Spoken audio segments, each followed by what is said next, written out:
महर्षि में ही परमहंस जी महाराज के वचन। युग युगान चहुखानी में भरमी भरमी दुख भरी, पायऊ पुनि अजहू नहीं रहू इनते दूरी। पल पल मन मायार में कभू भी लग नहीं होता, भक्ति भेद बिसरा रहे दुख सही सही रोता। गुरु दयाल दया करी दिए भेद बताई, महा अभागी जीव के दिए भाग जगाई। पर निज बल कछु नाही है जेहि बने कमाई, सो बल तभी पाऊँ गुरु होय सहाई। दृष्टि टिके श्रुति धुन रमे, अस करु गुरु दया। भजन में मन ऐसो रमे, जस रम सो माया। जोत जगे धुनि सुनी परे, सुरति चढ़े आकाशा। सार धुन में लीन होई लहे निज घर बासा। निजपन की जत कल्पना सब जाय मिटाई, मनसा वाचा कर्म ना रहे तुम में समाई। आस त्रास जग के सबे, सब बैर व नेहूं, सब बैर व स्नेहूं।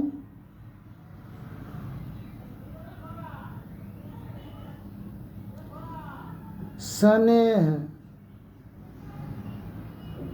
खानी में हम लोग चार खानी में जीव, जन्म जन्मांत से मरना और जन्म लेना।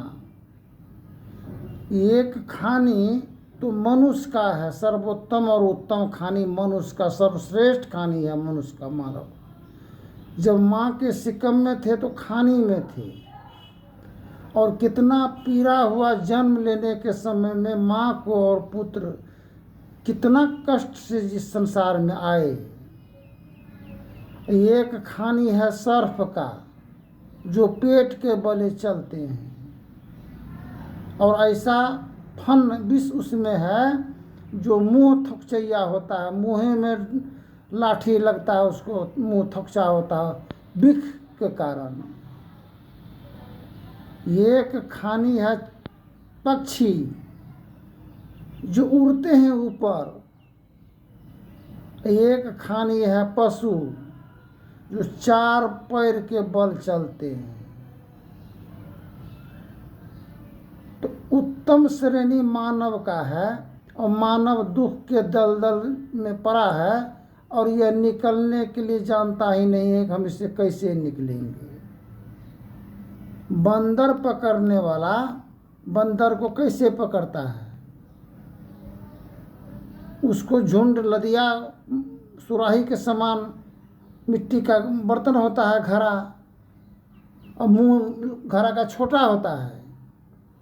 अब बंदर के झुंड में उसी को मिट्टी में गाड़ करके अब बंदर को दिखा के लड्डू धर देता है उसमें।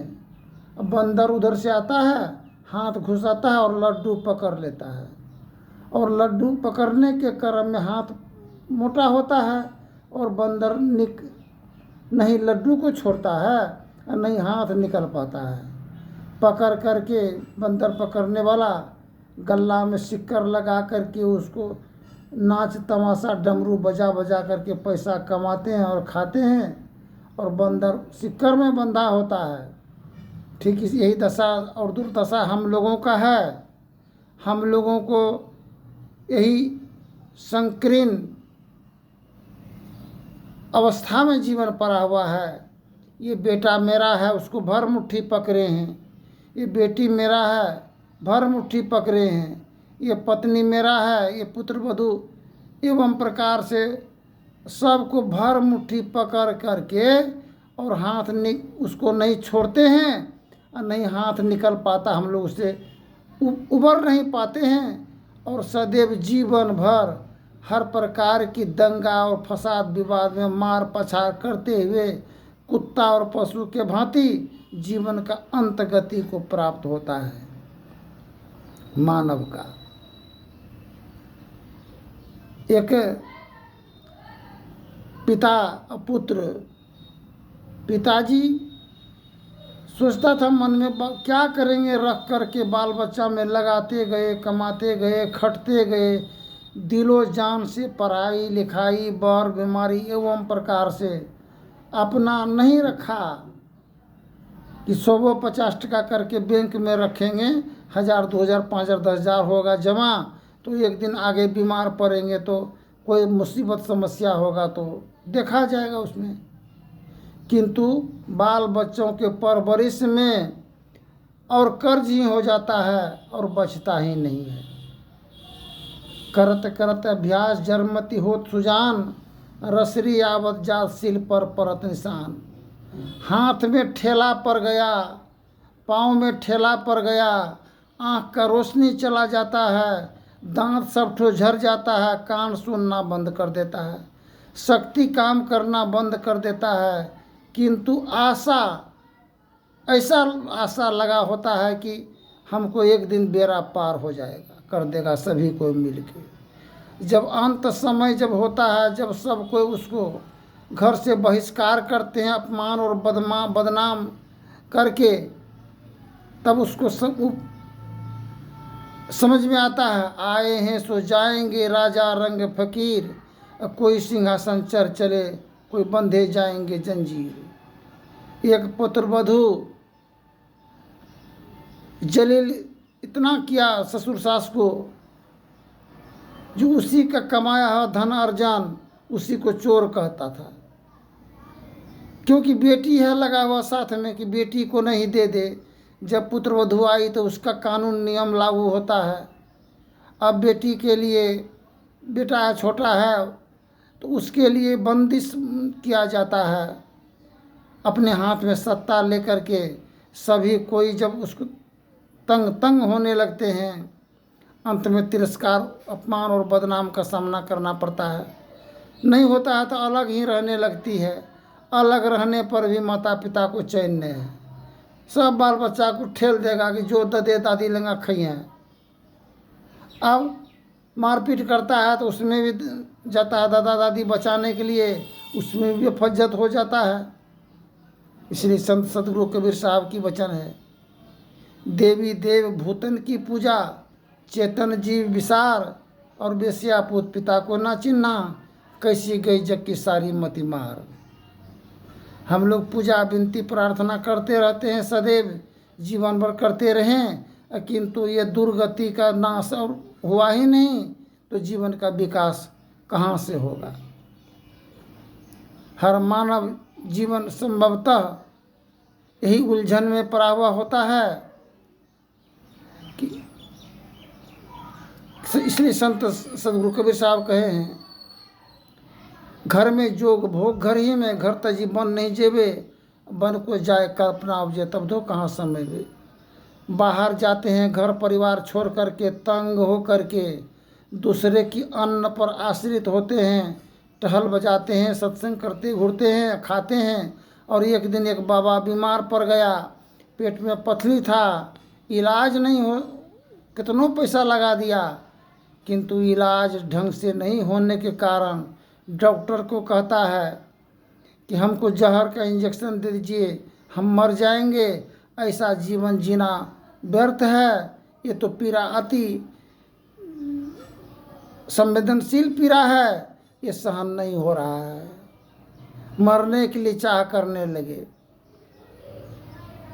अब परिवार में रह करके भी तंग तबाह है मानव, और संत बन गए तो उसमें भी तबाह तंग है इंसान। दुख 3 प्रकार का दुख है, देहिक दुख है, देविक दुख है, भौतिक दुख है। जो माता पिता का जीवन का प्रतिपालन नहीं कर पाए पुत्र, वह भी एक पाप का भागीदार बनता है। बड़े बुजुर्गों को अपमान और बदनाम तिरस्कार करते हैं, वह भी पाप का भागीदार है, वह दैविक दुख होता है।